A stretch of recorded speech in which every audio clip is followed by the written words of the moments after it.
Last time we met, we were partway into a new section of the Torah, new section of Deuteronomy, that covers from chapters 26 through 30. And what makes this section different than the previous 14 chapters is that the nature of the sermon being given by Moses changes.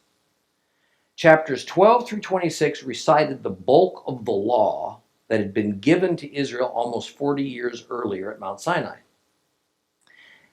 Further, it was now being done more in sermon style, as Moses expounded on the meaning and the life application of many of those laws and commandments that had been given that was very near the beginning of their journey, a few weeks after they left Egypt.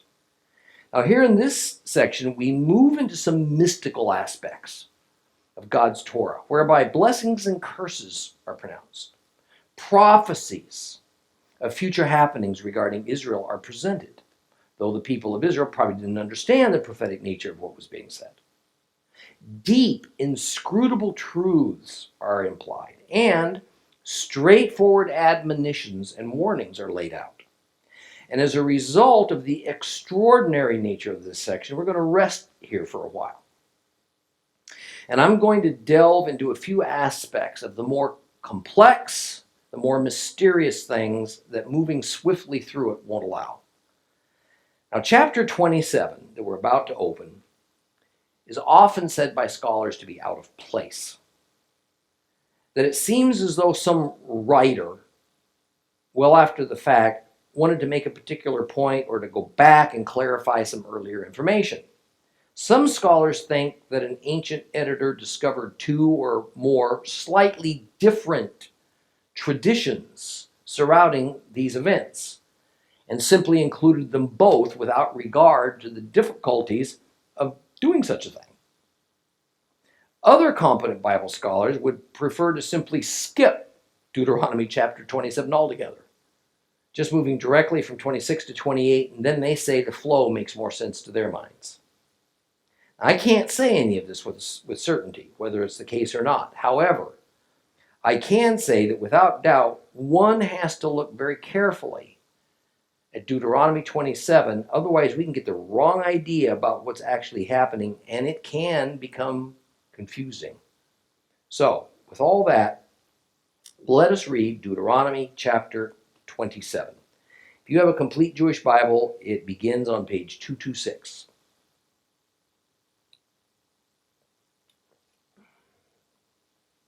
Then Moses, and all the leaders of Israel gave orders to the people. They said, observe all the mitzvot, the commandments I'm giving you today. When you cross the Jordan to the land Adonai your God is giving you, you are to set up large stones and put plaster on them. And after crossing over, write his Torah on them, every word, so that you can enter the land that Adonai your God is giving to you, a land flowing with milk and honey, as Adonai the God of your ancestors promised you. When you have crossed the Jordan, you are to set up these stones, as I'm ordering you today, on Mount Ebal, and put plaster on them. There you are to erect an altar to Adonai your God, an altar made of stones. You're not to use any iron tool on them, but you're to build the altar of Adonai your God of uncut stones. You are to offer burnt offerings on it to Adonai your God. Also, you are to offer sacrifice peace offerings. Eat there, be joyful in the presence of Adonai your God. You are to write on the stones all the words of this Torah very clearly. Next, Moses and the priests who are Levites spoke to all Israel, and they said, be quiet and listen, Israel. Today you have become the people of Adonai your God. Therefore you are to listen to what Adonai your God says and obey his commandments and laws which I'm giving you today. That same day Moses commissioned the people as follows. These are the ones who are to stand on Mount Gerizim and bless the people after you have crossed the Jordan. Shimon, Levi, Yehuda, Issachar, Yosef, and Benjamin. While these are to stand on Mount Ebal for the curse. Reuven, Gad, Asher, Zebulun, Dan, and Naphtali. The Levites, speaking loudly, will proclaim to every man of Israel, A curse on anyone who makes a carved or metal image, something Adonai detests, the handiwork of a craftsman, and he sets it up in secret. All the people are to respond by saying Amen. A curse on anyone who dishonors his father or mother. All the people are to say Amen. A curse on anyone who moves his neighbor's boundary marker. All the people are to say Amen. A curse on anyone who causes a blind person to lose his way on the road. And all the people are to say Amen. A curse on anyone who interferes with justice for the foreigner, for the orphan, for the widow. All the people are to say Amen. A curse on anyone who has sexual relations with his father's wife, because he's violated his father's rights, and all the people are to say Amen. A curse on anyone who has sexual relations with any kind of animal. All the people are to say Amen. A curse on anyone who has sexual relations with his sister, no matter whether she's the daughter of his father or of his mother. All the people are to say Amen. A curse on anyone who has sexual relations with his mother-in-law. All the people are to say Amen. A curse on anyone who secretly attacks a fellow member of the community. All the people are to say Amen. A curse on anyone who accepts a bribe to kill an innocent person. All the people are to say Amen. A curse on anyone who does not confirm the words of this Torah by putting them into practice. All the people are to say Amen. That last one's a real killer, isn't it?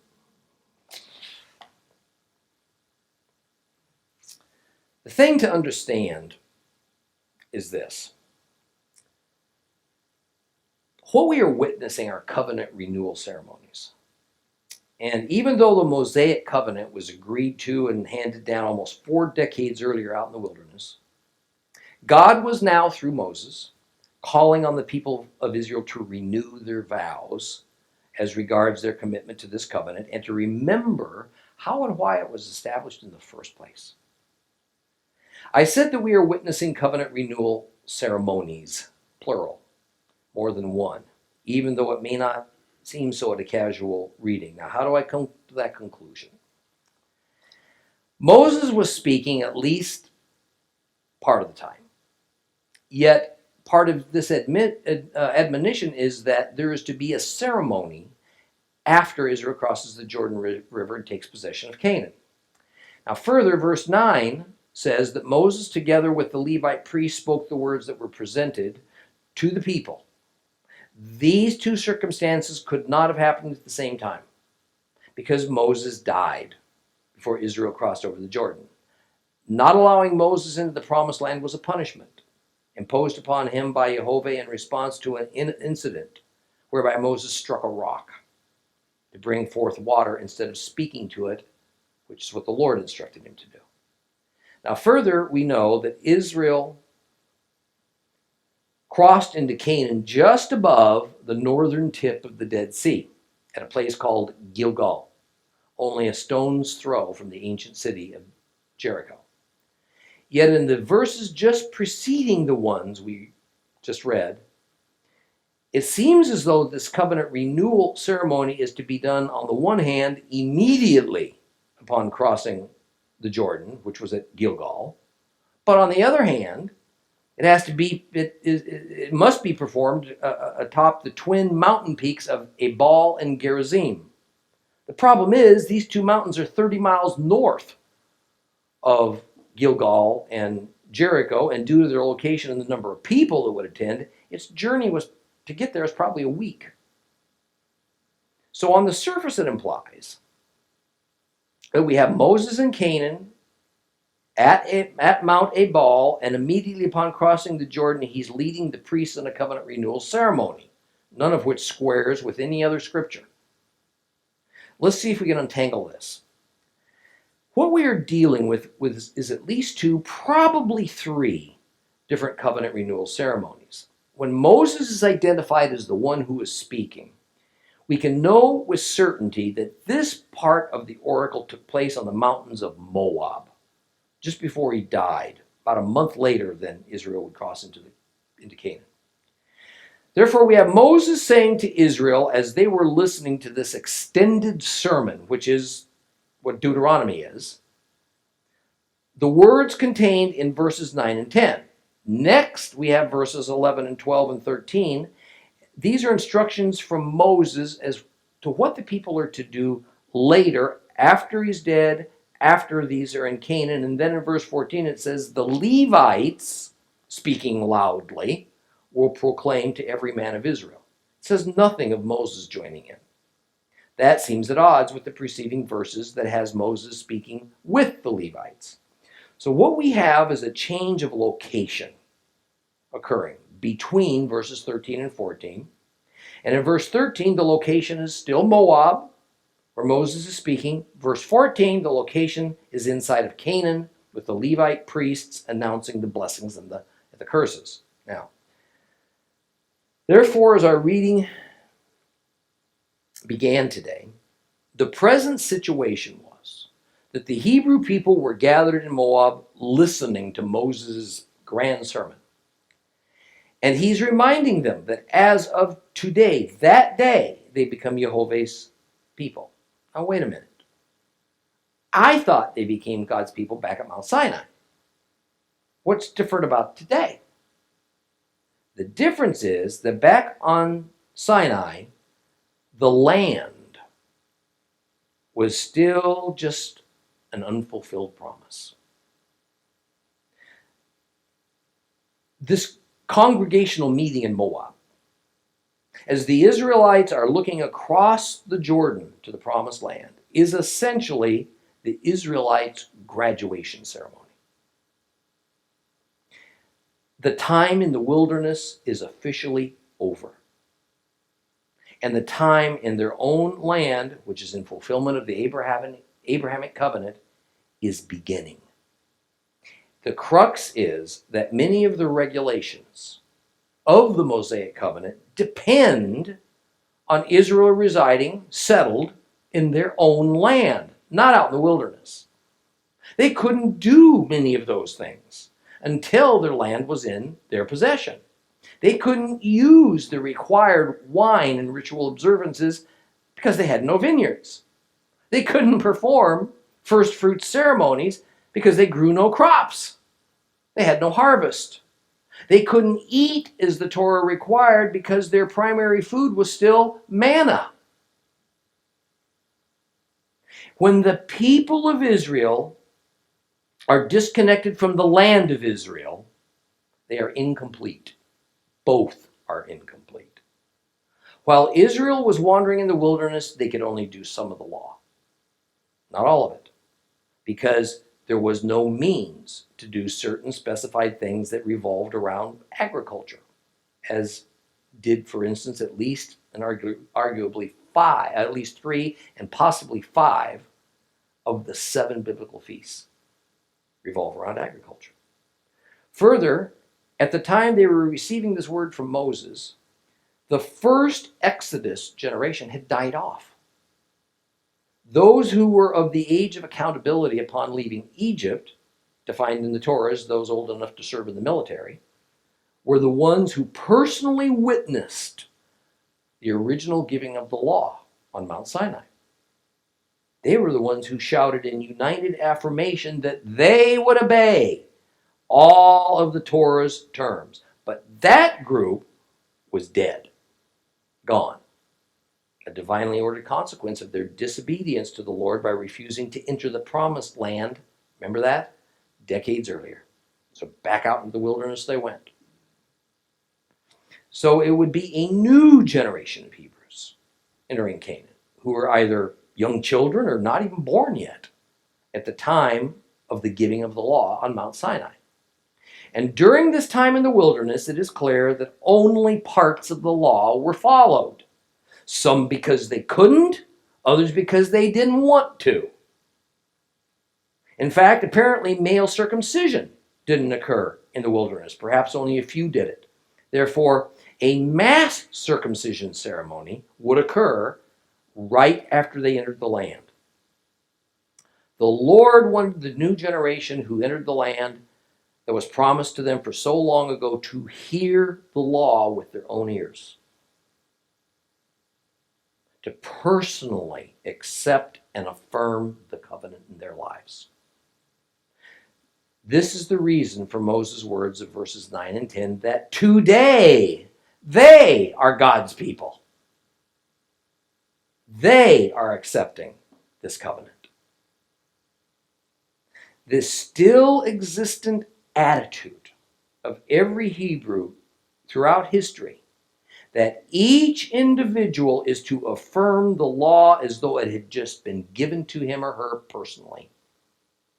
This mindset is to be as though he or she personally marched out of Egypt and stood at the foot of Mount Sinai.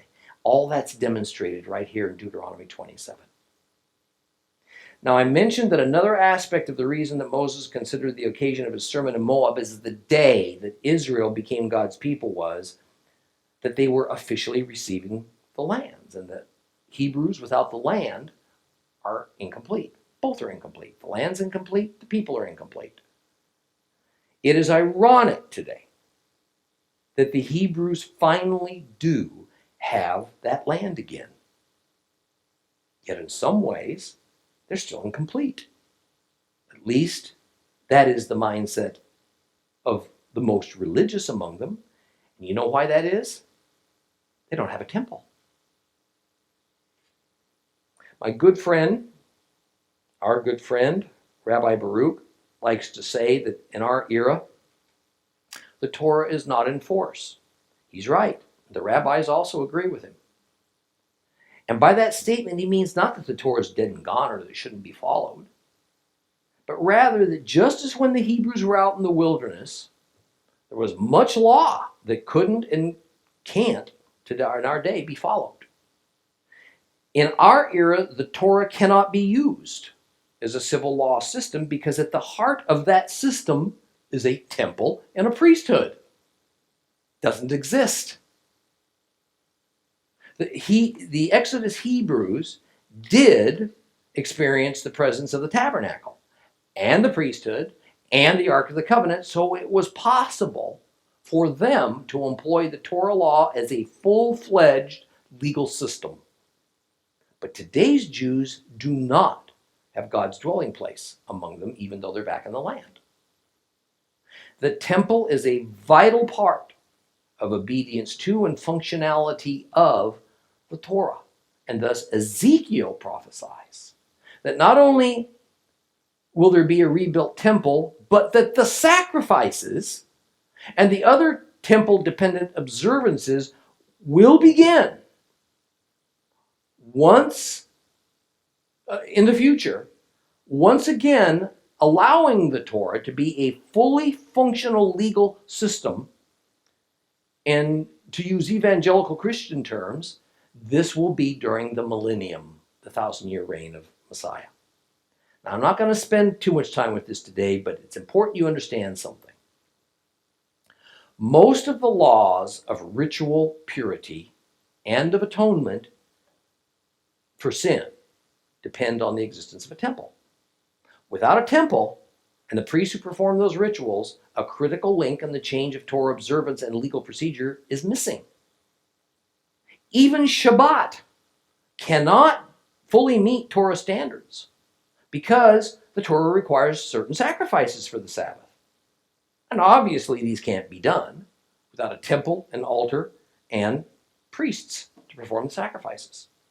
All important first fruit ceremonies cannot be done because there is no temple or priesthood to present the first fruits to. Yom Kippur can't be properly observed according to the Torah standards because there's no high priest to go into the Holy of Holies and to sprinkle blood onto an ark that's gone missing for 2,500 years. I could go on for quite a while giving you examples of Torah laws and regulations that require temple and priesthood participation.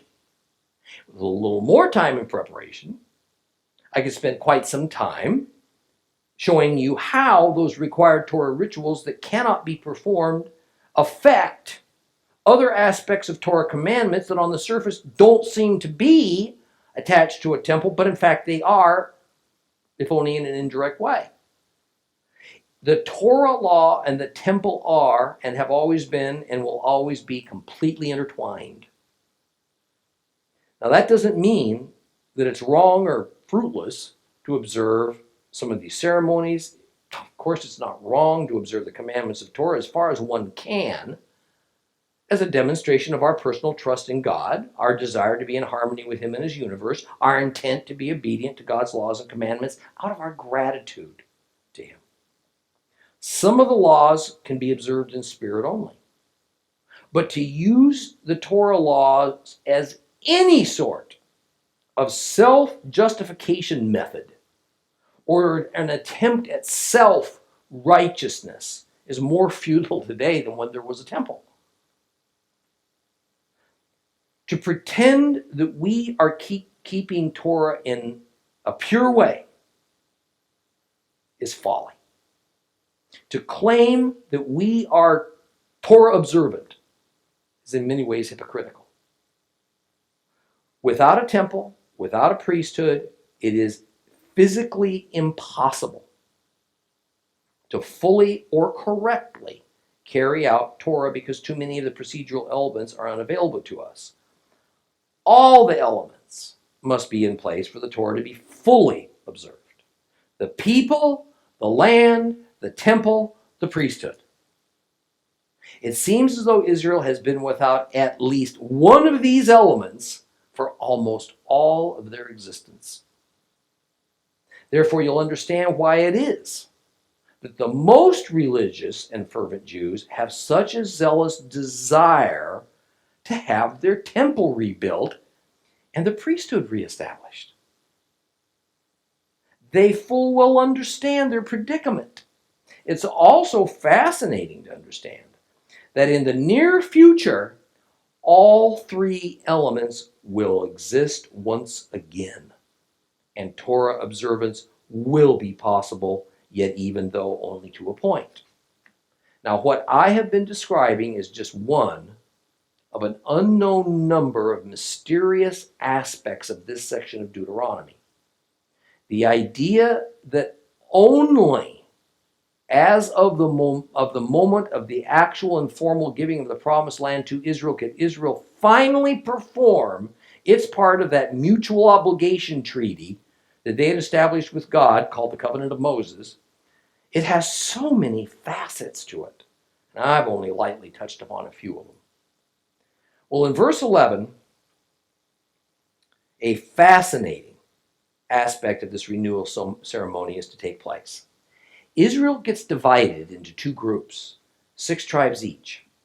One group goes to Mount Ebal, the other to ascend Mount Gerizim.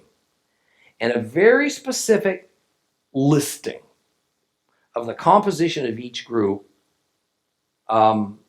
is ordained. And while it is difficult to find anything particularly special about each group, this much can be said about it.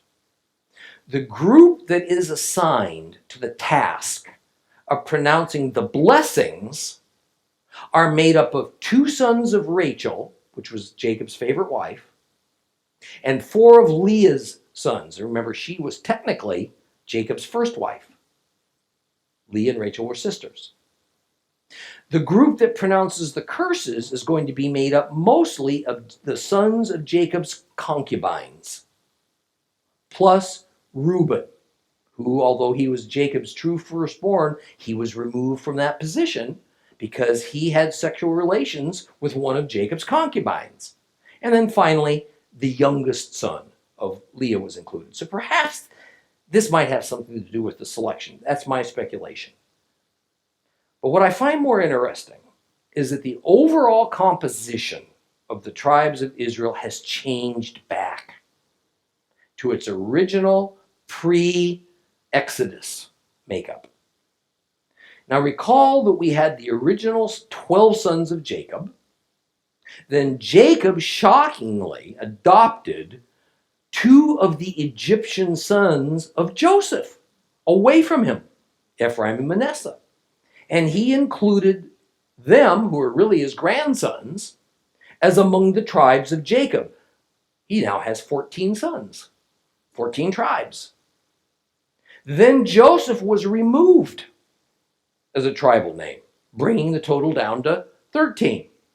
Then Levi was removed as a regular tribe of Israel in order for them to become God's priests, his servants. That brings us back to 12. But it's not the original 12. And this new tribal makeup is what was used to divide the land when Moses was in charge and to assign all of its territories. Here, however, we have the two sons of Joseph removed from this tribal listing, and Joseph is added back in. Plus, Levi is also counted again as among the regular 12 tribes.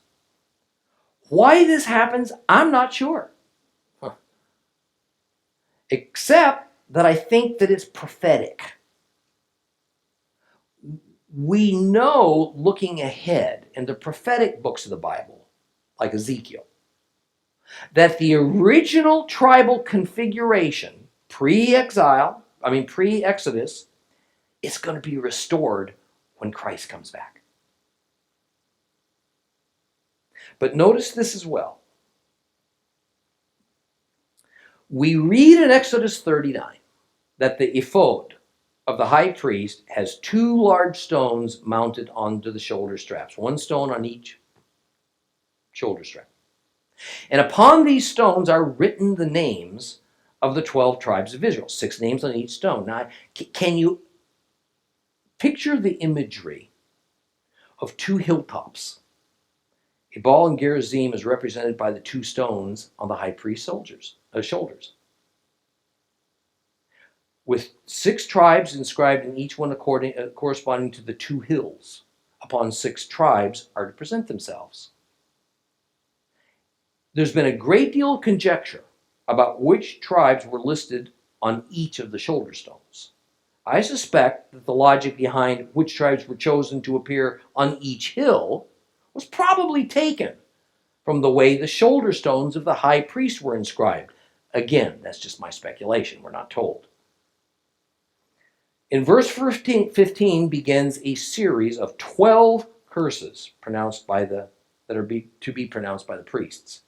Now, the Hebrew word for curse is used here is arur.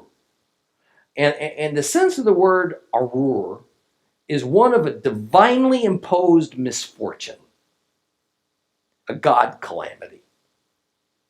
The disaster that befalls you is perhaps because the Lord sent this disaster upon you as punishment.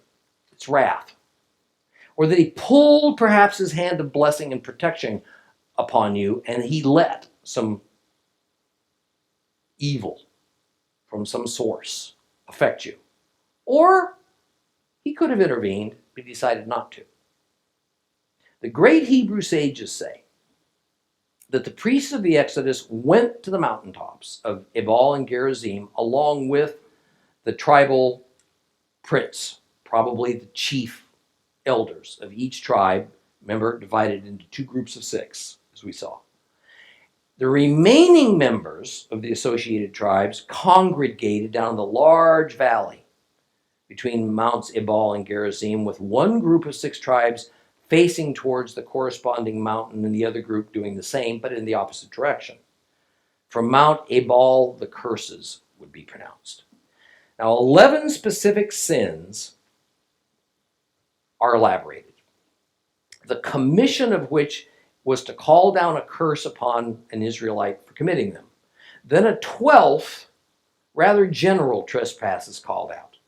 Now, each of these 11 specific sins has already been dealt with in the law of Moses, and many of them have the curse of the death penalty associated with them. So why the choice of these particular 11 sins? What is different? What's special about these 11? Now, first understand that this list of sins is representative, it is not exhaustive. That is, the Torah has not been reduced to 11 or 12 sins that bring divine punishment. Rather, these 11 are representative of a type or a category of sin. The type that can be done in secret or are very difficult for their victims to publicize or to prove their case.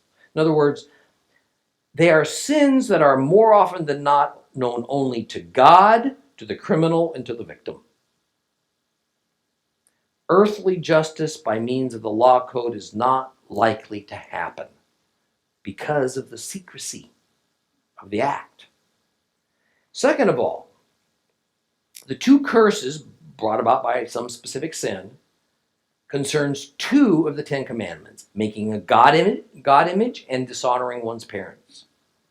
Although we covered this at length back in Exodus, it's good to remember that at all times the Hebrews have believed and practiced that the admonition against God images refers both to false gods and to the God of Israel. Needless to say, this may have been the single most violated commandment of them all throughout Israelite history. And I maintain that the modern Christian denominational icons and images that we tend to use so liberally today, with so little thought and pretty heavy helping of rationalization, either ride precariously along the razor's edge of what constitutes making God images or fall squarely on the side of idolatry. So I just want to throw that little caution out there. Now, as we move down the list of these clandestine sins, next in verse 17, we find that illegally moving a neighbor's property boundary marker is mentioned. Now, I'm going to point out from time to time, like I have before, that many of these laws and sins are very common for the cultures of that era. Babylonian boundary stones have been found with similar curses written on them for anyone who would move the boundaries, usually describing the severe punishment involved that is a combination of what the king's going to do to you and some divine curse visited upon you by the local god. For the Hebrews, though, this was more a crime against God than against the legal landowner.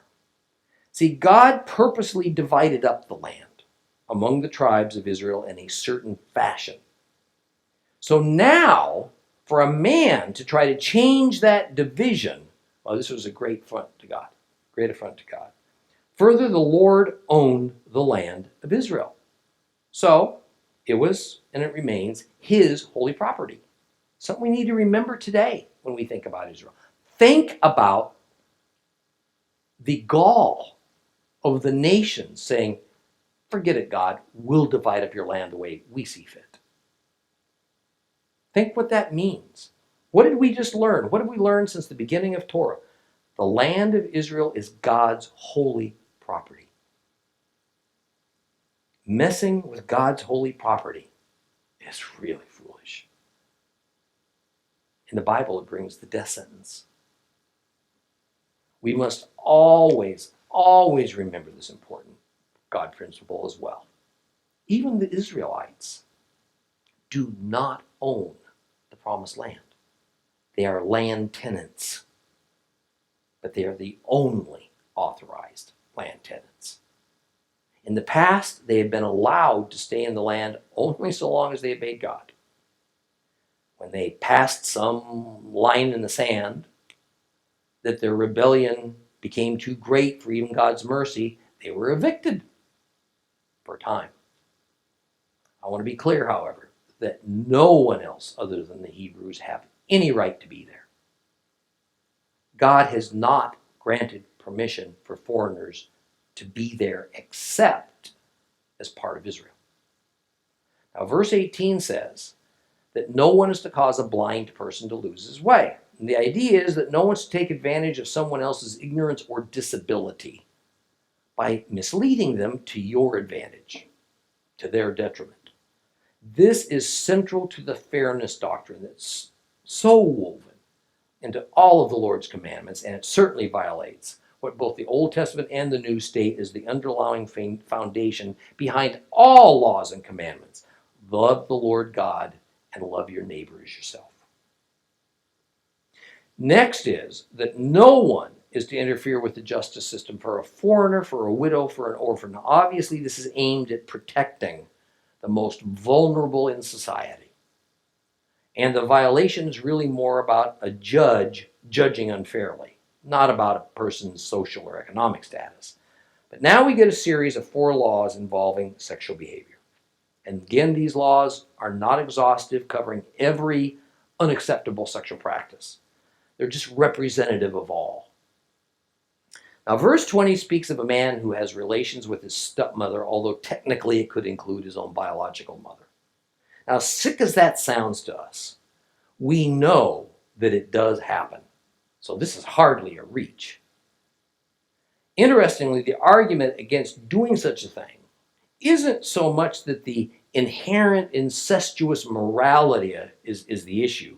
Rather, it's because, as it says literally, the son who does that has removed his father's garment. That's what it literally says. Removed his father's garment. It's an affront to the father's honor. See, here's that inference that I taught you about some weeks ago, and we're going to see it many times in the Bible. That in the Holy Scriptures, a wife is often seen metaphorically as the garment that her husband puts on. I want to remind you, this is not meant as demeaning to a wife. Rather, she is a covering for her husband. He wears her, so to speak, as a covering, like you would a garment. Therefore, for a son to have sexual relations with his own mother or stepmother is a violation of something that exclusively belongs to his father.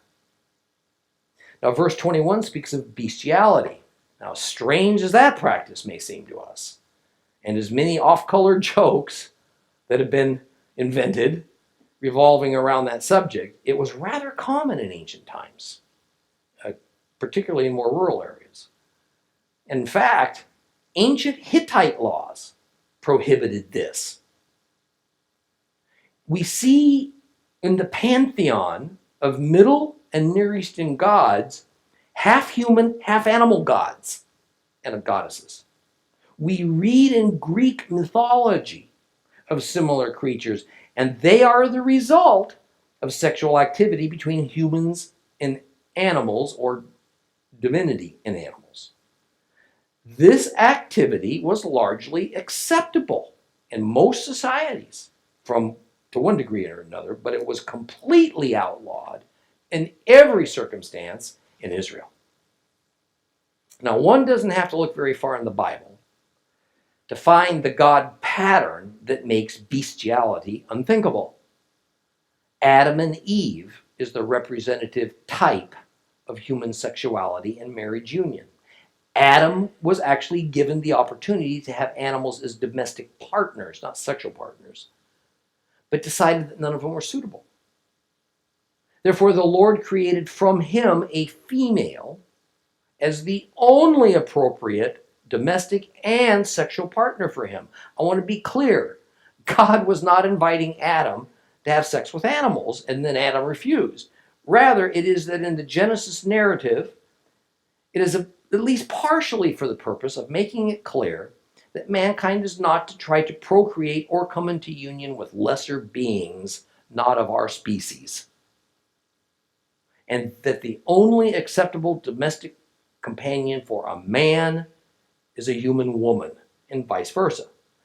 And it's amazing that apparently this lesson has to be retaught over and over again, and that nation after nation eventually figures that this law of God no longer applies to us.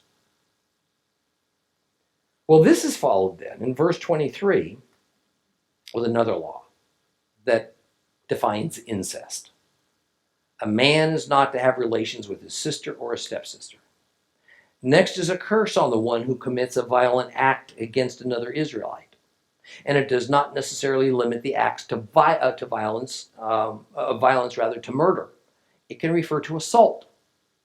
Verse 25 speaks of not accepting a bribe to help a murderer go free. This is speaking of a judge, a witness, or even hiring a person to commit a murder for you. The unintended consequence of such an act is that the blood guilt caused by the unjustified killing will remain upon the land until the murderer has had his own life taken from him. The 12th curse is that general one that I told you about. It refers to all the other teachings of the Torah and demands that the Torah be followed, or the person who breaks it will be cursed. Rashi says that it essentially is an oath taken by each and every Israelite to uphold the entire Torah. Now notice that after every reading of a curse, it's followed with an Amen from the people. A person who responds to a prayer or a vow, or in this case a covenant, by saying Amen, let it be so with me. It was agreement with the terms of the covenant and used as a kind of shortcut for the person to publicly accept the terms. Earlier in Exodus and Leviticus, we went through this tedious process whereby God would tell Moses what to say, then we read about Moses saying it to the people, then we read about the people doing it. Page after page after page of the Torah was essentially repeating the same instruction at least twice, sometimes 3 times, because this is simply how it was done in the ancient Middle East. It was just custom. Here in Deuteronomy is a deviation from this process. We see a declaration made, or we see an instruction given, and rather than the people repeating everything, the people simply responded, Amen, to what was pronounced. I want to end today with this thought. I said at the beginning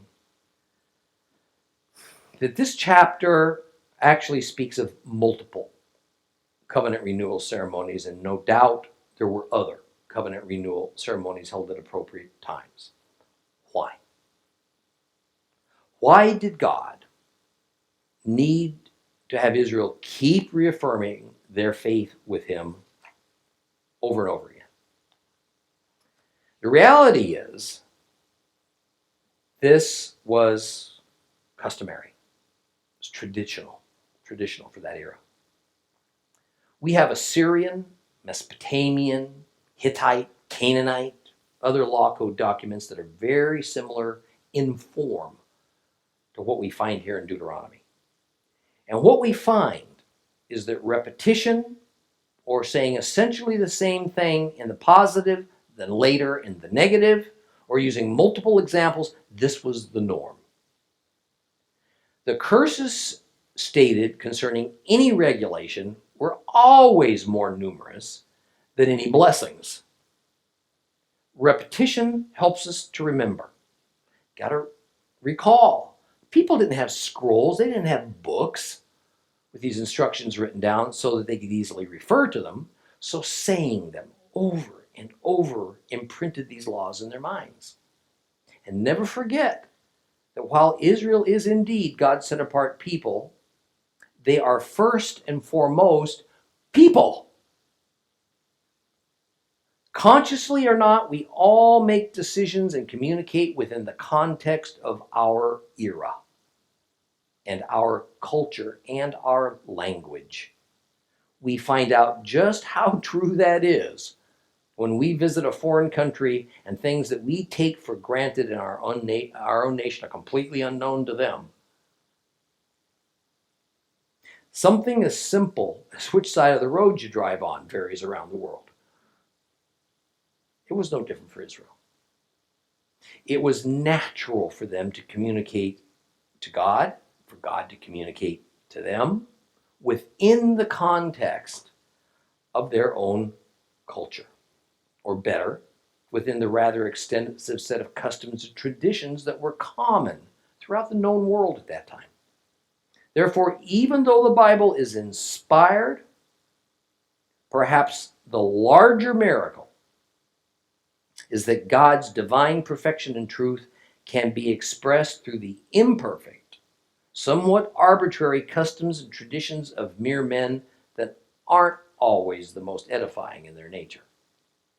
The form of the Mosaic Covenant is not heavenly. It's earthbound, intended for human beings to follow. The way it is structured would have been very familiar to any person in the Middle or Near East at that era.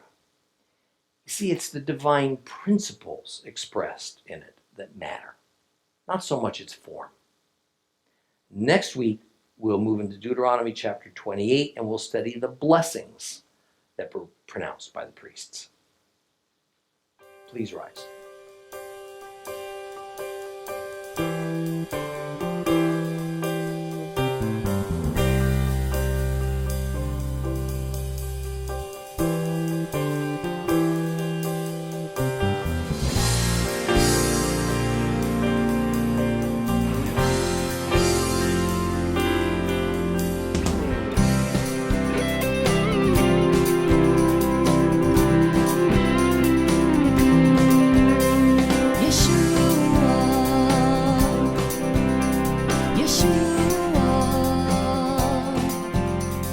YHWH.